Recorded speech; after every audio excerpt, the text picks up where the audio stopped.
If you say it enough, people will believe you. But we've done crazy things like phone booths. I did West Memphis, the old dirt track in West Memphis. I listed that on the National Register, one of the longest running dirt tracks, going through the oil embargo, and a whole lot of them fell off. We've done the McDonald's sign in Pine Bluff. So we have a lot of odd things that aren't normally in there. But I want to say that to say that all these things are worthy of preservation, and they are all unique, and they all still do tell the story of your community. And so that's why we're looking at these. It's not just the Victorian house in the historic district. It's a little bit of everything. Our program is administered by the Arkansas Historic Preservation Program for the National Park Service. So when the National Park Service set this out in 1966, they realized that this was going to be a big undertaking for them. And so their idea was, we're going to delegate all of our authority down to the states and pay us to do the work there before getting there. So it's all administered through our office. So in general, what types of property are eligible for the National Register? And so like I said, we are sort of the oddity rather than the regular. Generally speaking, it's buildings, houses, barns, libraries, stores, courthouses, very big here in Arkansas, and churches, things like that. And then we get into objects, sculptures, monuments, property markers, statues, and fountains. Anybody know what the big arch is? We're from Black. Yeah, it's the Blytheville folks. We know where the arch is. It's Blytheville. Oh, yeah. Pre-interstate. That would have been your entrance into Arkansas right there. 1924. Yep. The only one that beats that I know of is the one going from Indiana into Ohio. Like, there's a big huge arch that goes over. When I was in grad school, we used to have a race to see who could be the first one into Ohio. Not that it made much sense. Like we said, we have sites. So sites are more landscape oriented, large areas, vast landscapes. You're looking at battlefields, cemeteries, design landscapes, either architecturally designed or even naturally designed landscapes. And archaeological ruins fall into this category as well. And then we get into structures. Structures are more, at least when I look at them, it's more, can you take shelter and get out of the rain in them? Whereas an object, you can't really get out of the rain, you're still gonna get wet. Structure is more, can I hide down under it, in it to get out of the rain? This is what I like to tell my students. So you're looking at things like bridges, dams, gazebos, boats, which seems like an odd one. We have several of those. Fire towers, canals, grain elevators, roadways, and tunnels. The boats, the Hoga, the USS Hoga in Little Rock, the USS Razorback are both listed on the National Register. Fire towers, we have a couple, or we have a few throughout the state listed that way. I don't know of many gazebos, unless they're WPA built. And then we have districts, which is where most of your guys' properties probably fall into. And so you have residential areas, commercial areas, farms, and parks. And with districts, what you're looking at is a grouping of similar or alike in both theme and or architecture or economics for commercial areas. But they're themed areas that hold together via a boundary. So one of the general stipulations is, everybody says, can my property be listed on the National Register? And so sort of the benchmark for that is your property at least 50 years old? And so I say that because the property on the right is not 50 years old, whereas the one on the left is. But with everything in the government, there's always a back door to everything. If you argue enough, you can find your way through it. Which if you look at something like Faye Jones' Thorn Crown Chapel, it was listed way before it was 50 years old. We just have a whole different criteria in which we need to argue that up. So if it's less than 50, we have to build up that argument to even bigger to make sure that we meet that standard. Speaking of Blytheville, I did the Air Force Base, the Alert Center out of Blytheville. And one of the arguments there is what the period of significance runs all the way up till when the Air Force Base closed. And so I had to build that argument up in the Alert Force in order to get that to meet the National Park Service's standards. So there's always a way around it. It also needs to retain enough original architectural design and material to properly reflect the period of significance. So this goes a lot into what Amber was talking about with what the National Park Service is looking for with their tax credits. What are those architectural features? What are key defining features for that architecture? And so as you can see over here on the left, sort of a folk Vic house, and then we have the thing over there on the right. Yeah, that thing's in my neighborhood. And so you look at it, does this property still reflect what it used to look like? With that brick, stone, enclosed front porch on it? And so the answer is no. It looks dirty. It is well built. But those are the things we're looking at. This no longer reflects what it looked like when it was built. So those are the sort of ideas that we're looking at. So we have 4 criteria in which a building, property, structure, district can be listed under. And those are, in no particular order, we have, the top one is A. It's association with a significant event or pattern of events. So this could be a historic theme, agriculture, commercial development. A lot of our downtowns are done that way. The second one, which we call criteria B, is association with a significant person in the past. Now, I say that if you're trying to list it under criteria B for its association with being a significant person, it has to, that property, that whatever it's going to be, has to be significant while the person was doing or was significant during that period of time when they were a significant person. Now, I throw out this eggshell. The Clinton Boyhood Home. Should it be listed? If it's listed for Clinton, in theory, with it being National Park Service, it shouldn't be. Because Bill Clinton was not significant as a 2-year-old or a 3-year-old or a 4-year-old. You know, you're really looking at it. But it's a National Park Service property and they do what they want with their properties. But we sort of look at it that way. Has this gained significant while they were a significant person? Criteria C, significant architectural design or method of construction. This is really getting into your building type, your architectural style of your property, or if you're in a district, you know, the styles overall within that period. And then criteria D, the last one, is archaeological site with the potential to yield information important to history or prehistory. Now, for an architectural historian or a historian for myself, criteria D is crazy to me. Because when you present a criteria D argument, both to us and to the National Park Service, you have to think about it backwards. So the idea that you have to potentially yield means you have to think about what could be under there if you dug it up. Whereas a historian, I look at it as, this is what I've researched, this is what has happened, we have an end game at now. When you do a criteria D argument, you have to look at it as, what could I learn if I dug up this Indian mound? And so that's sort of the idea of what can I do rather than what do I know. And so that's an interesting theory that archaeologically they like to look at, but as an architectural historian, is foreign to us. So we usually send that to our archaeologists to sort of review. And then we have properties eligible for the National Register. So, you know, sort of going back over what we just talked about, has to be a historic resource, so that's fall into one of those categories, has to be at least 50 years old, has to retain enough enough original architectural design or materials, and that's also key, materials, to reflect the period of significance. And the material part is interesting, because if you are talking about a building that had wood siding on it and then you put vinyl on it, you know, you've changed that building material, you've changed that idea. Or, you know, is it significant in history, architecture, engineering, or the ability to provide future research in archaeology?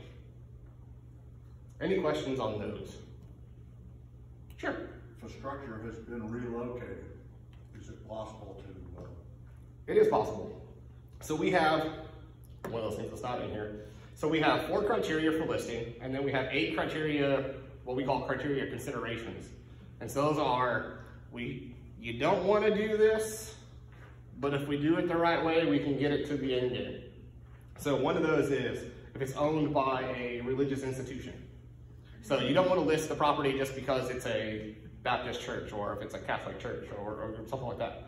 But you look at it because of the architecture of that building. So it's your way around it. Moved properties is the same way. You can pick up a property and move it to another area, and there's a wiggle room here. You want to look at it, get with our office beforehand. You want to know what the site looked like on where it was originally, and what the site looks like on where you're going to move it. Because what you want to do is move it within a similar context. And we just did one in Hillcrest, I believe, where they moved it from one part of Hillcrest to another. It stayed within the same neighborhood. It was going to be bulldozed if it didn't, and they just moved it. So we seek permission beforehand in order to do it. And if you haven't, if it's already been relocated. It's already been relocated, it's much harder. But it's plausible. But it's plausible. Okay. That's all I wanted to know. It's plausible. Like I said, with most things, there's always some wiggle room. I didn't know these things in coming through the state of Illinois, where I worked for a while, and South Dakota for a while. I had never heard these myths, but this is something that our office talks about. Being 3 myths in our listing.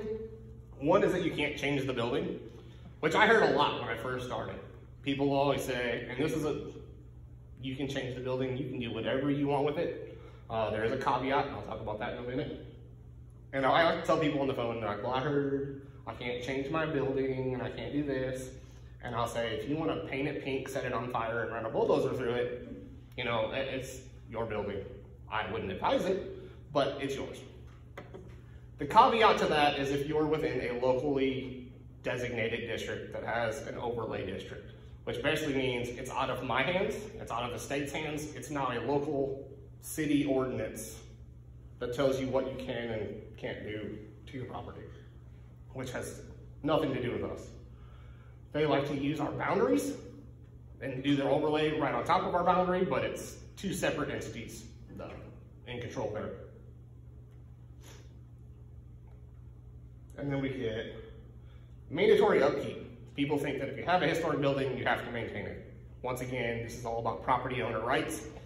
If you don't want to do upkeep on it, it's, you know, the property owner's loss at that point. If it falls down, it's worth next to nothing. And this one was far-fetched to me, but now I don't understand why. Is must open properties for tours. This is an idea that was put out there. People believe that, you know, you had to open your property for tours if your building was listed, which was, like I said, far-fetched to me until I started working here and Rachel was doing all our tours of historic houses, and I was like, oh, makes sense. Previous life for Rachel. But we do a lot of tours for buildings just as a general promotion of not only your property, but other historic houses. But it's not something you have to do. But there are benefits to listing. One being publicity. Not only does it help your property, it helps your property value, but it also helps your neighbors and it helps your town. People know about it. People talk about it, and word spreads. There's an increased knowledge and pride in local history. We all see our genealogies, our genealogical societies and our historical societies and the names that generally go along with them. But it does bring a sense of pride to that town or to your neighborhood to know that this building is either listed and that the history is out there. When I write my National Register nominations, I generally put a lot of history into mine. Some of our early ones, and Amber can attest to this, with some of our early nominations, they were terrible. They're about 2 paragraphs long. And we've had some from the 80s where they were like, this building is pretty. And that was the extent to the entire nomination. It was just a pretty building. Didn't tell us anything about it. Didn't tell us why it's important. It's just pretty.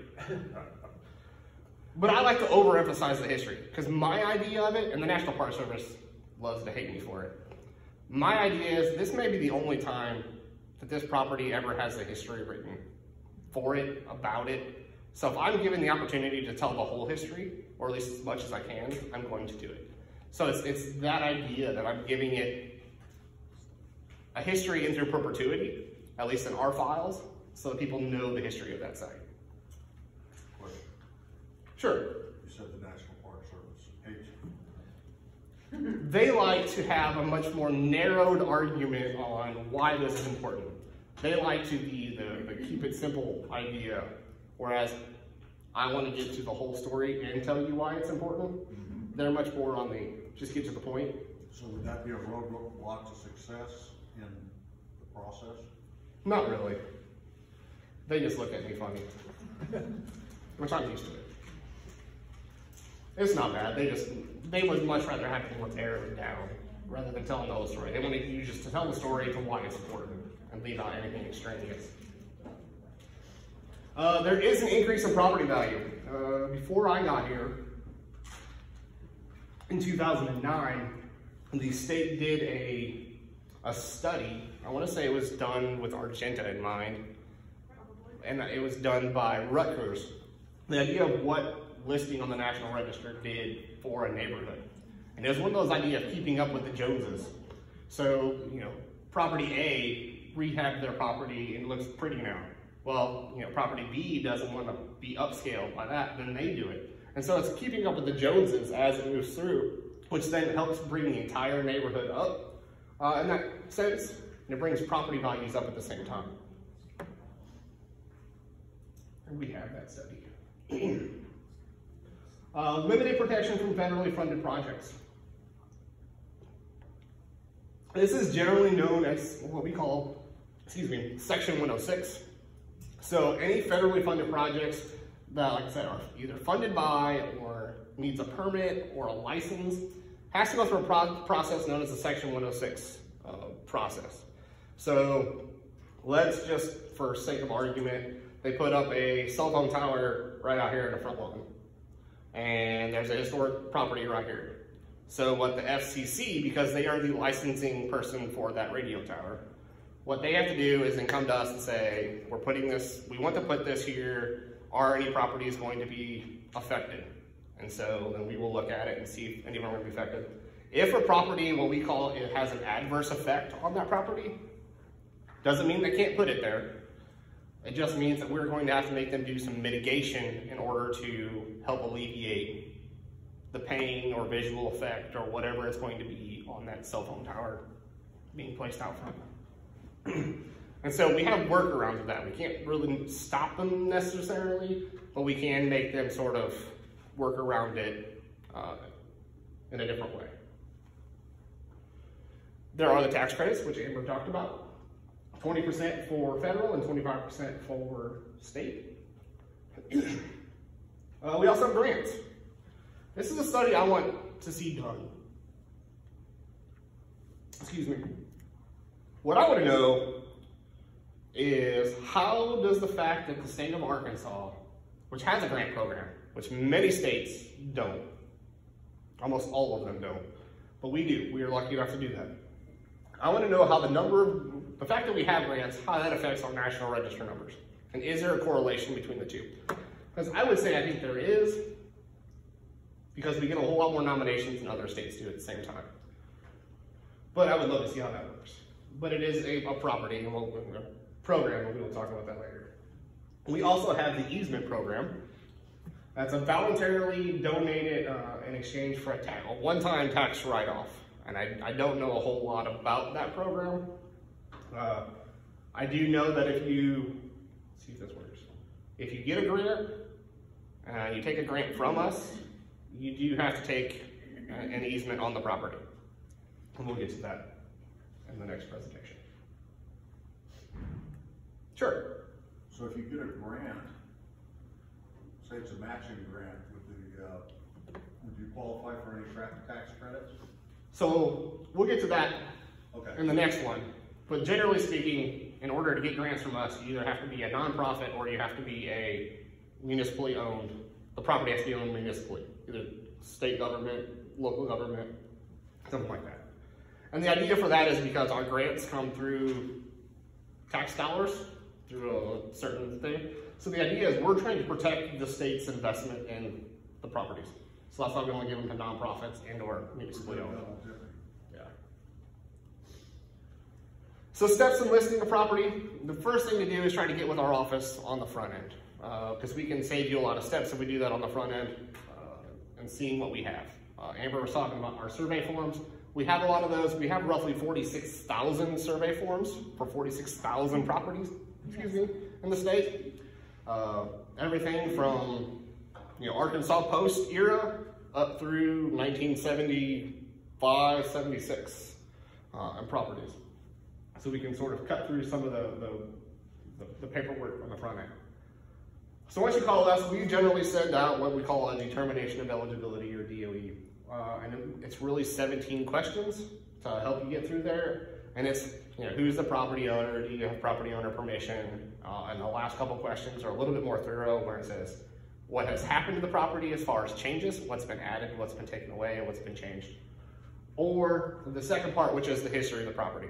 So this is, from when it was built through today, what is the history there? And it helps us evaluate that property. It's a very quick, cursory sort of look through it to see whether we think we can make an argument or you've presented an argument to help get it listed. Once that review is completed, we make our determination, and we'll either mail to you or call you and say, we think it's eligible, we don't think it's eligible, we think it could be an Arkansas register rather than national sort of idea. So once we do that, then we do a site visit. This was something different after working in 2 different states. They do not do, but we are able, mainly because we have a travel budget, which other states don't, actually go out to your property and take pictures of it to help us evaluate how that property looks, see the changes or anything for ourselves in order to help that along the way. Mainly because it helps us if we're having to write the nomination or help you write the nomination, it helps us know what it is we're looking at. During that survey, we take digital color photos. When I got here, we still did true black and white photos and colored slides. That was difficult because no one did colored slides even in 2009. So we had one person that could do them, and then we had to send them all the way to Fayetteville to get them set down, and then our machine broke, and we were out of luck. Which is fine. I was happy. Less stuff I had to put in folders. And we do the architectural survey form, which is what Amber had showed you. Our architectural survey forms are much more thorough than what some of the older ones are now. We're really fighting to get more history in them. We're trying to fight and get more changes to them. Just so we can document it in that form and know what changes have happened to the property. Once we get through that step, we'll go ahead and we'll do the nomination form itself. And as a nominator is responsible for completing the National Register nomination, and then our job is really to assist. Now, I say that to say this. Each one of us on the staff, and there are 3 of us, it's myself, Mason Toms, and Ralph Wilcox, who is our coordinator. All of us have general areas of interest to ourselves. Mason is really big in modern, postmodern architecture, that sort of thing. Ralph is big in transportation related, and I'm big in what I like to call difficult histories people don't want to talk about. I also deal with our military history and our recreational history. And so if one of your projects happens to fall within that area, it's possible we may say, we'll do it just because it's our area of specialty, and we'll take it on and run with it. We do 2 training sessions each year, one in April and one in September, which are open to the public, and anybody can come and learn how to do a National Register nomination from us. And we also like to provide a lot of the technical support along the way. Once the nomination is done, we have 3 state review board meetings, one in April, one in August, and one in December. And those nominations are then presented to the state review board, who are acting under the idea of the State Historic Preservation Officer. And then once it goes through that meeting, they vote on whether it is or shouldn't be listed on there. And then it goes up to the National Park Service, where they get final say. And we will do presentations. Actually, yesterday was our state review board for December, which is why Ralph's not here. Ralph's like, I don't want to do 2 presentations in 2 days. So he's like, hey, you go. He's like, hey, thanks. But, it's one of those things, with the pandemic, we don't have much of an audience anymore, just getting people into our smaller room. But hopefully we can open that back up to the public and we'll be able to see that. We do post them on Teams, and we do have them streaming live on Facebook. And so you'll be able to watch that, and it's up there if you want to see yesterday's meeting. It's voluntary, but not, it is voluntary, but encouraged to go. Our state review board likes to talk a lot to the applicants and to the people that own the property, just because they're curious. And so they like to just know what you're going to do with the property, how it's used, things like that. So it helps put a name with a face to that property. Once we get through there, it goes to the state review board. We then have a couple days to get it out the door and send it off to the National Park Service. Once they receive it, they have 45 days to then turn that around and say yes or no. Very rarely do we get a flat out no. I think in my 12 years of being here, we've only had 2 properties that we've ever sent there that they just flat out said, no, we're not gonna list it. One of which was mine. It was a small little bitty property up towards Tuckerman. It was part of the old Walnut Ridge airfield.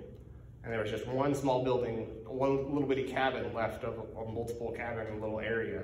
And they said because the rest of them were gone, we probably shouldn't list this one by itself.